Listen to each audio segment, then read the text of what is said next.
Covet ക്ലാസസിന്റെ 199 രൂപ വിലയുള്ള SSC GD constable test series ഇപ്പോൾ ലോഞ്ച് ടൈം ഓഫറായ 99 രൂപയ്ക്ക് ലഭ്യമാണ്. ഗൂഗിൾ പ്ലേ സ്റ്റോറിൽ കയറി കവറ്റ് ക്ലാസസ് എന്ന് സെർച്ച് ചെയ്യൂ, ഞങ്ങളുടെ ആപ്പ് ഡൗൺലോഡ് ചെയ്യൂ, സ്റ്റോറിൽ കയറി ടെസ്റ്റ് സീരീസ് ഇപ്പോൾ തന്നെ പർച്ചേസ് ചെയ്യൂ. SSC GD കോൺസ്റ്റബിൾ എന്ന നിങ്ങളുടെ സ്വപ്നം യാഥാർത്ഥ്യമാക്കും.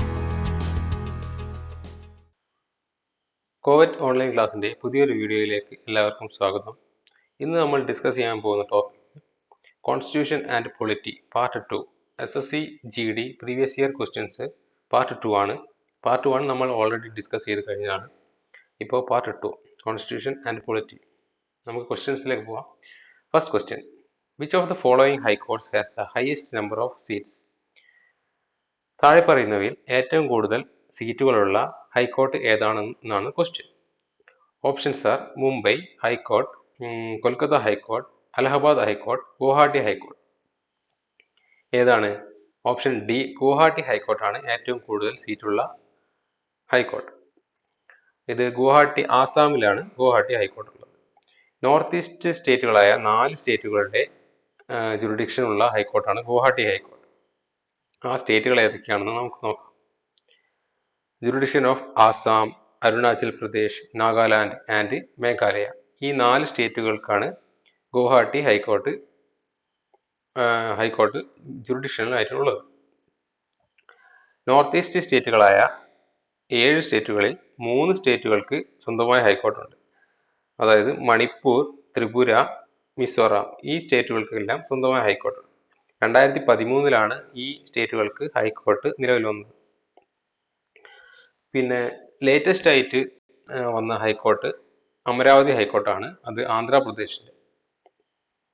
അടുത്ത question, dash is a formal document containing an order of the court to the government issued only by the high court or supreme court of India. ഒരു formal document that contain an order of the court to the government issued only by the high court or the supreme court of India. Court ഗവൺമെന്റിൽ ഒരു formal document issue ചെയ്യും. അത് supreme കോടതിക്കും ഹൈക്കോടതിക്കും മാത്രമേ പറ്റൂ. അതിന്റെ പേരെന്താണെന്നാണ് ചോദിച്ചത്. Options are option A summon, option B claim, option C covenant, option D writ. ഏതാണ് option? Correct option is option D, writ ആണ്. സുപ്രീം കോടതിക്കും ഹൈക്കോടതിക്കും ആണ് റിട്ട് പുറപ്പെടുവിക്കാനുള്ള അധികാരമുള്ളത്. ആർട്ടിക്കിൾ 32 പ്രകാരം ആണ് സുപ്രീം കോടതിക്ക് റിട്ട് പുറപ്പെടുവിക്കാനുള്ള അധികാരം. ആർട്ടിക്കിൾ 226 226 പ്രകാരമാണ് ഹൈക്കോടതിക്ക് റിട്ട് പുറപ്പെടുവിക്കാനുള്ള അധികാരം. ഇത് ആർട്ടിക്കിൾ ഇന്ത്യൻ കോൺസ്റ്റിറ്റ്യൂഷൻ നൽകുന്ന അധികാരമാണ്. ആർട്ടിക്കിൾ 32 226. 5 റിട്ടുകളാണുള്ളത്. 5 റിട്ടുകൾ habeas corpus, mandamus, quo warranto, prohibition and certiorari. ഈ 5 റിട്ടുകളാണ് ഹൈക്കോടതിക്കും സുപ്രീം കോടതിക്കും ഉള്ളത്.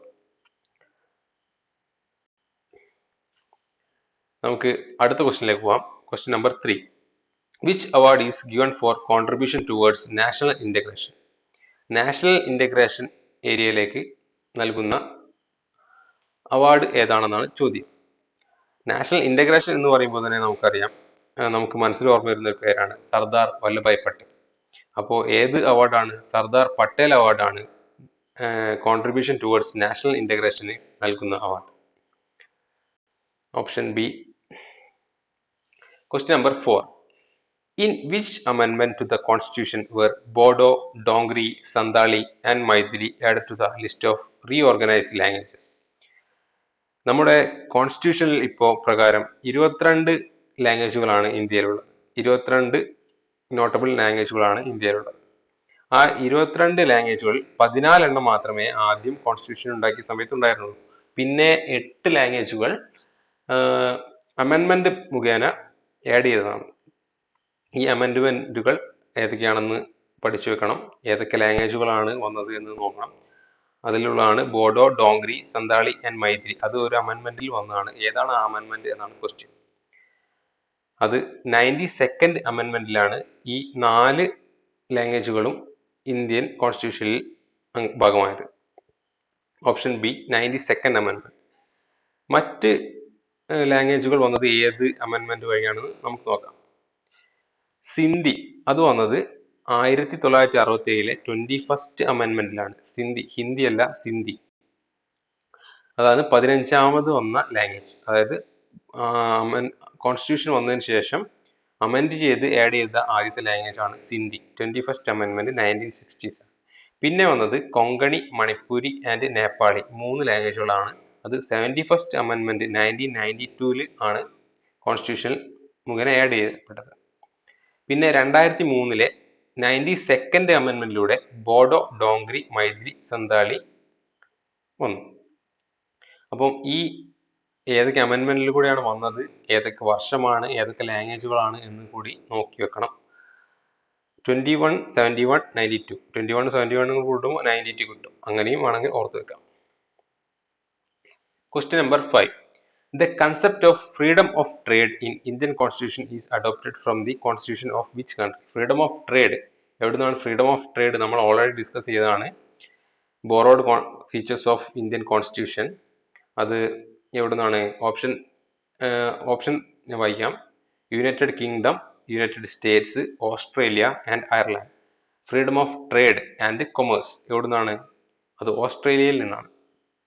ഓപ്ഷൻ സി ആണ് Australia.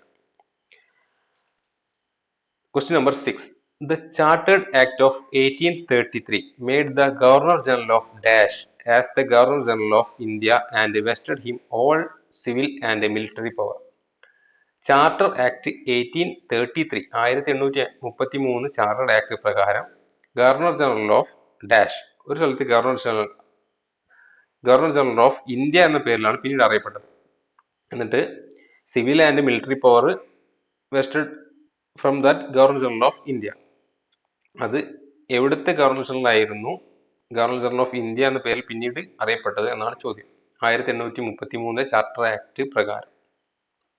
Options are option A Oudh state, option B Bengal state, option C Berar province, option D United province. ഏതാണ്? Option B Bengal ആണ് correct answer. Charter act 1833 പ്രകാരം governor general of Bengal പിന്നീട് governor general of India എന്ന പേരിലാണ് അറിയപ്പെട്ടത്. Option B.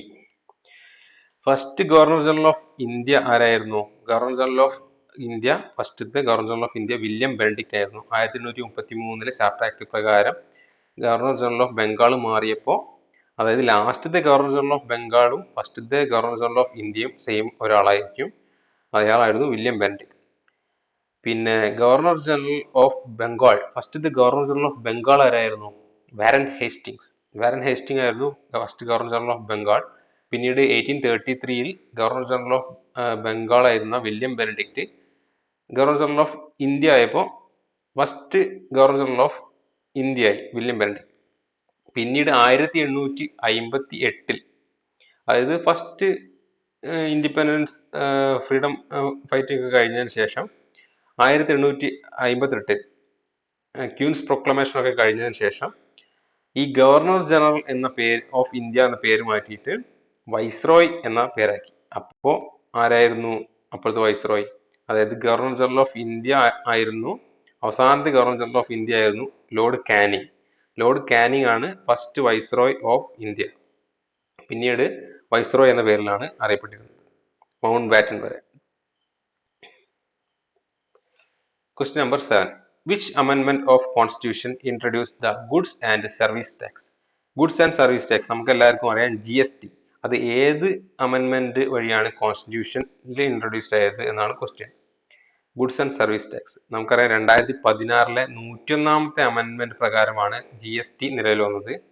അത് option number C 101st of 2016. അമെൻമെന്റുകളൊക്കെ പഠിച്ചു വെക്കുന്നത് വളരെ നല്ലതാണ്. ഇപ്പോൾ ലേറ്റസ്റ്റ് ആയിട്ട് 105 അമെൻമെന്റുകളാണ് നിലവിലുള്ളത്. 105ാമത്തെ അമെൻമെന്റ് 2021 ഓഗസ്റ്റിലാണ് 105ാമത്തെ അമെൻമെന്റ് വന്നത്. 103ാമത്തെ അമെൻമെന്റ് എന്തായിരുന്നു? 103ാമത്തെ അമെൻമെന്റ് എക്കണോമിക്കലി വീക്കർ സെക്ഷൻ റിസർവേഷൻ ആണ്. അതായത് എക്കണോമിക്കലി റിസർവേഷൻ കൊടുക്കുന്നതാണ് 103ാമത്തെ അമെൻമെന്റ്. 104 105 ഒക്കെ റിസർവേഷന്റെ അമെൻമെന്റുകളാണ്. കറന്റ് നിലവിൽ 105 അമെൻമെന്റ് വരെ എത്തിയിട്ടുണ്ട്. ഓപ്ഷൻ സി ആണ് answer. Question number 8. Parliamentary form of government as laid down in the Indian Constitution is influenced by the Constitution of Dash. ഇതും ഒരു borrowed feature of Indian constitution ആണ്. ഇതിൽ നിന്നിപ്പം വളരെയധികം ക്വസ്റ്റ്യൻസ് ആയി കഴിഞ്ഞ പ്രീവിയസ് ഇയർ ക്വസ്റ്റ്യനിൽ ചോദിച്ചത്. ഇത് സ്ഥിരമായി SSCക്കും PSCക്കും ഒക്കെ ചോദിക്കുന്ന ക്വസ്റ്റ്യൻസ് ആണ് ഈ ബോറോഡ് ഫീച്ചർ. അപ്പോൾ അത് പഠിച്ചു വെക്കുന്നത് വളരെ നല്ലതാണ്. എന്താ ചോദിച്ചത്? Parliamentary form of government as laid down in the Indian constitution is influenced by the constitution of. Parliamentary form എവിടുന്നാണ് നമ്മൾ ബോറോ ചെയ്തത്? പാർലമെന്ററി ഫോം ബ്രിട്ടൻ, അതായത് UK, United Kingdom. Option A ആണ് കറക്റ്റ് ആൻസർ. 9ാമത്തെ question. The dash was an act of the parliament of Great Britain intended to overhaul the management of the East India Company's rule in India. ഏത് act പ്രകാരമാണ് east India കമ്പനിയുടെ ഇന്ത്യയുടെ മേൽ east India കമ്പനിയുടെ rule വന്നത്? Great Britain ഏത് act പ്രകാരമാണ്?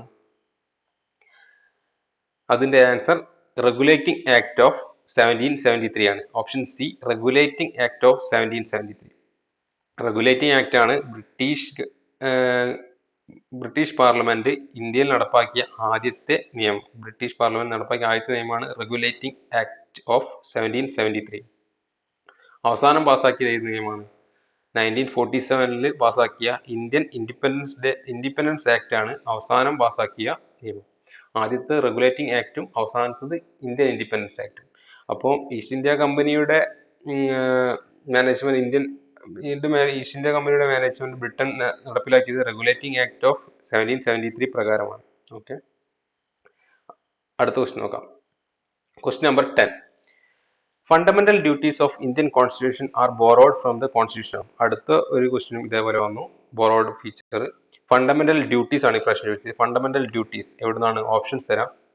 Option A France, option B Canada, option C USSR, option D Britain. എവിടുന്നാണ് ഫണ്ടമെന്റൽ ഡ്യൂട്ടീസ്? USSR, അതായത് റഷ്യ.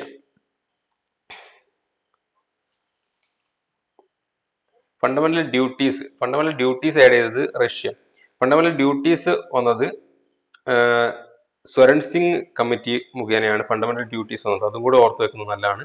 അതേപോലെ ഫണ്ടമെന്റൽ റൈറ്റ് പ്രപ്പോസ് ചെയ്തത് ഫണ്ടമെന്റൽ ഡ്യൂട്ടീസ് അല്ല, DPSP, directive principles of state policy വന്നത് സപ്രു കമ്മിറ്റിയുടെ മുഖേനയാണ്. Sapru.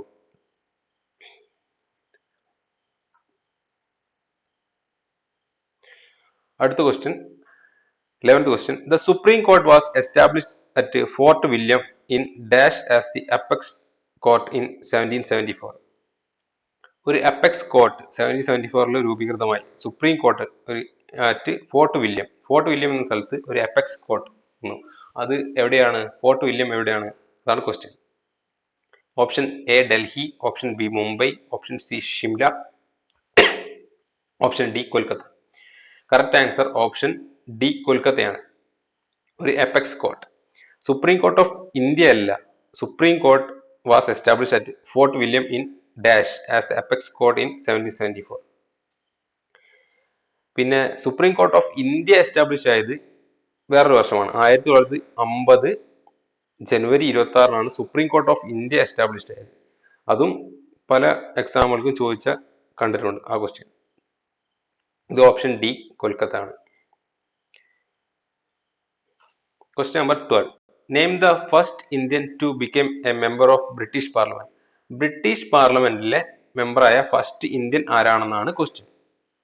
Option A Piloo Mody, option B Dadabhai Naoroji, option C Bhikaiji Cama, option D Jamshedji Tata. ആരാണ്? Option B Dadabhai Naoroji ആണ് correct answer. First Indian to become the member of British parliament. British പാർലമെന്റിൽ മെമ്പറായ first Indian Dadabhai നവറോജിയാണ്. അതേപോലെ വേറൊരു ക്വസ്റ്റ്യൻ ഉണ്ട്. ബ്രിട്ടീഷിലെ വൈസ്രോയ് എക്സിക്യൂട്ടീവ് കൗൺസിൽ അതിൽ മെമ്പർ ആവുന്ന ആദ്യത്തെ ഇന്ത്യക്കാരൻ ആരാണെന്ന് ഒരു ക്വസ്റ്റ്യൻ. അതിന്റെ ആൻസർ സത്യേന്ദ്ര പ്രസന്ന സിൻഹയാണ്. സത്യേന്ദ്ര പ്രസന്ന സിൻഹ. അത് ലോ മെമ്പർ ആയിട്ടാണ്, അതായത് നിയമ മെമ്പർ ആയിട്ടാണ് അതിൽ ആഡ് ആവുന്നത്. അത് 1909 മിന്റോ മോർലി റീഫോം പ്രകാരമാണ് വൈസ്രോയ് എക്സിക്യൂട്ടീവ് കൗൺസിലിൽ ഇന്ത്യക്കാരെയും കൂടെ ആഡ് ചെയ്യാനുള്ള തീരുമാനം ഉണ്ടായത്. അങ്ങനെയാണ് സത്യേന്ദ്ര പ്രസന്ന സിൻഹ വൈസ്രോയ് എക്സിക്യൂട്ടീവ് കൗൺസിലിൽ മെമ്പർ ആവുന്നത്. ഇത് first Indian to become member of British parliament member ആവുന്നത് ദാദാഭായ് നവറോജിയാണ്. Option B. അടുത്ത ക്വസ്റ്റ്യൻ നോക്കാം. Which of the following Indian national political parties is reputed to be the one of the oldest founded in 1885 and has experienced many splits? ഇന്ത്യയിലെ ഒരു national political party, reputed national political party, ഒരു oldest reputed political party found ചെയ്തത് ഏത് വർഷമാണ്? 1885 found ചെയ്തത്. 1885 and experienced many splits. ഏത് പാർട്ടിയാണ്? 1885 found ചെയ്തത് എന്ന് പറയുമ്പോൾ തന്നെ നമുക്ക് മനസ്സിലാക്കാൻ കഴിയും അത് ഇന്ത്യൻ നാഷണൽ കോൺഗ്രസ് ആണ്, INC. ഇന്ത്യൻ നാഷണൽ കോൺഗ്രസ് ആണ് ഈ പൊളിറ്റിക്കൽ പാർട്ടി. INC രൂപീകൃതമായത് എവിടെയാണ്? മുംബൈയിലെ ഗോകുൽദാസ് തേജ്പാൽ ബഹദൂർ കോളേജിലാണ്. സാൻസ്ക്രിറ്റ് കോളേജ് ആയിരുന്നു. അവിടെയാണ് ഇന്ത്യൻ നാഷണൽ കോൺഗ്രസ് എസ്റ്റാബ്ലിഷ് ആവുന്നത്, രൂപീകൃതമാവുന്നത്. ആരാണ് ഫൗണ്ടർ? അലൻ ഒക്ടോവിയൻ ഹ്യൂം ആണ് ഫൗണ്ടർ. AO എന്ന് പറയുന്ന Allan Octavian Hume. First president ആരായിരുന്നു? WC ബാനർജി. ഓപ്ഷൻ സി ആണ് കറക്റ്റ് ആൻസർ. ഇന്നത്തെ വീഡിയോ ഇവിടെ അവസാനിച്ചിരിക്കുകയാണ്. Thank you. കവറ്റ് ക്ലാസ്സസിന്റെ 199 രൂപ വിലയുള്ള SSC GD constable test series ഇപ്പോൾ ലോഞ്ച് ടൈം ഓഫറായ 99 രൂപയ്ക്ക് ലഭ്യമാണ്. ഗൂഗിൾ പ്ലേ സ്റ്റോറിൽ കയറി കവറ്റ് ക്ലാസ്സസ് എന്ന് സെർച്ച് ചെയ്യൂ. ഞങ്ങളുടെ ആപ്പ് ഡൗൺലോഡ് ചെയ്യൂ. സ്റ്റോറിൽ കയറി ടെസ്റ്റ് സീരീസ് ഇപ്പോൾ തന്നെ പർച്ചേസ് ചെയ്യൂ. SSC GD കോൺസ്റ്റബിൾ എന്ന നിങ്ങളുടെ സ്വപ്നം യാഥാർത്ഥ്യമാക്കും.